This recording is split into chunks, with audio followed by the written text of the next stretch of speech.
In this video we will see associative array. So first we will see what is associative array. So an associative array is an unpacked array where the elements are accessed using key instead of fixed numerical index. So earlier we have uh, different type of array, static array, dynamic array, then queues we have. So in that you seen, right, we are accessing the element using index, but here we will be using key value. So instead of index, fixed index, we will be using key value. Now you may ask why we are reading this another type of array, even though we have queue, dynamic array, static array. Then again, why we are reading the associative array. So later I will explain you why we are doing this. The the array is useful when you don't know the when you don't know in advance which indices you will use. Okay, what does it mean is, suppose in advance, before using it, you don't know what is the index I will be using. It will be the random index.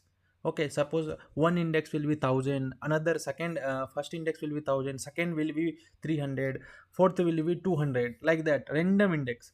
So you don't know what index will be come. So in this case what will happen, index will not be in continuous manner. Continuous means it won't be like 0 1 2 3 4 5. It may or it may not be.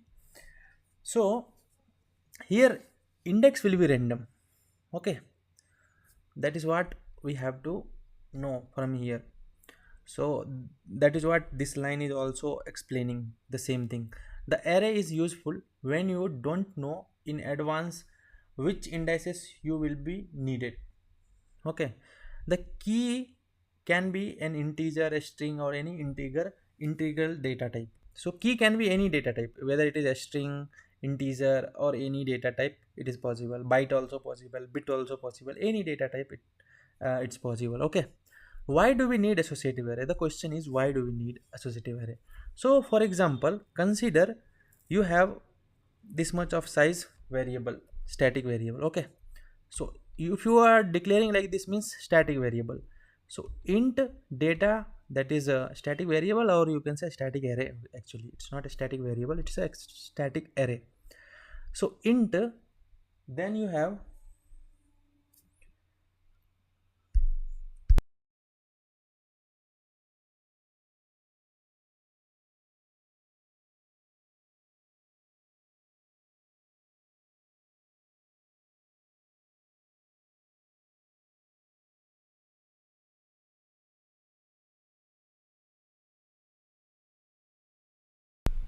okay, so this is a static array, int data, and then this is the size. Total size is 1000.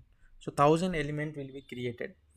So you have now in this 1000, now what you have to do is you need to use only some element only.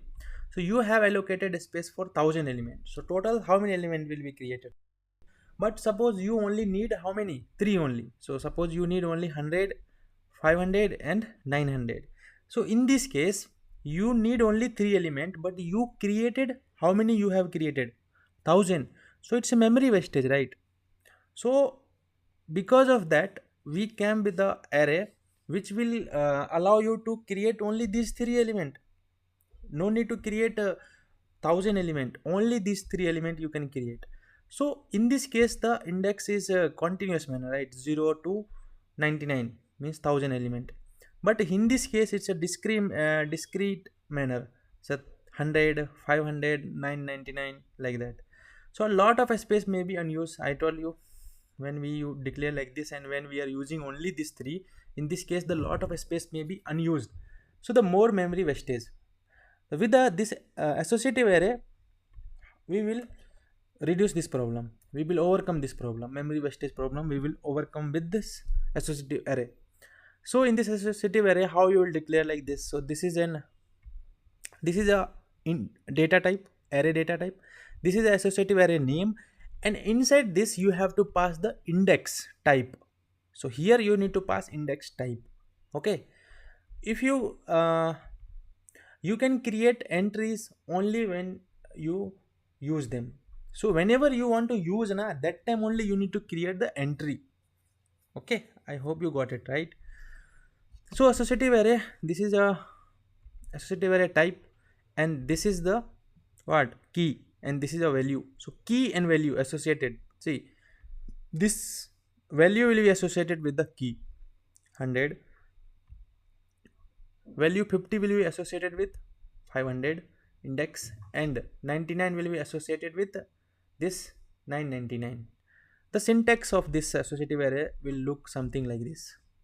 So here you have data type, means associative array data type, then you have associative array name, and then you have index type. It can be integer, it can be int, it can be byte, bit, it can be string, any data type is possible. So here we have more explanation about this. So this is a data type, so element data type, then this is a name, array name, then this one is index or key type. Okay, so it is a key. Here we have one basic example, you can go through this example. So see here, what I did is I declare a associative array. So this is how you have to declare. Then during the initialization, I am not using continuous index, I am using discrete index. You see 10th, and even I should not call index, I am using a key value. So this is a 10th index, 20 index, and 50 index. So in between there will be more index, right? What will be there? What will be there in between 11 to 19? In between this to this. Again in between this to this, what will be the index value? 21 to 49. But we are not using. But if you want to do like this with a static array, then the size should be declared from 50, right? 51. In that case only you can use this index. Other value will be, other index value will be wastage, other array will be wastage, storage wastage, memory problem. Then we are reading from the same location. Okay, so the output will come like this, obviously. Then the visualization is there, how you can visualize this. So this is a data type of associative array. I mean data is associative array, and it is a type is int. Then this is a key value, and this is a value. This key associated with this value is associated with this key. Same here, same here. Okay, notice that we didn't create element from, see, we didn't create element from 0 to 9, only we are using 10. Again we have not created 11 to 19. Again we have not created element from 21 to 49. Okay, so only 3 we are using. Are you getting right? So associative array with string key, you can have a string also. Instead of this int, you can have a string type. So suppose this is a string type, one string key is, what is the key? Kumar. Another key is Rahul, another is Amit. So in the key with the key Kumar, the value is associated how much? 90. So in this case you can say this Kumar got 90 marks, Rahul got how many marks? 85, Amit got 95, and we are displaying this. Okay, so this is a use case of associative array. Visualization you can think like this: Kumar got 90, and this key Rahul is the key, and the value is associated 85, and this key Amit key value associated 95. So you see here, that is why what we are saying, this is why it called as associative. The value is associated with the key value. So this is a key, this is a value. Now value is associated with Rahul key. Okay, so in the next video we will see the associative array methods. If you learn something from this video, then please like this video and subscribe my channel for the further updates. Bye guys.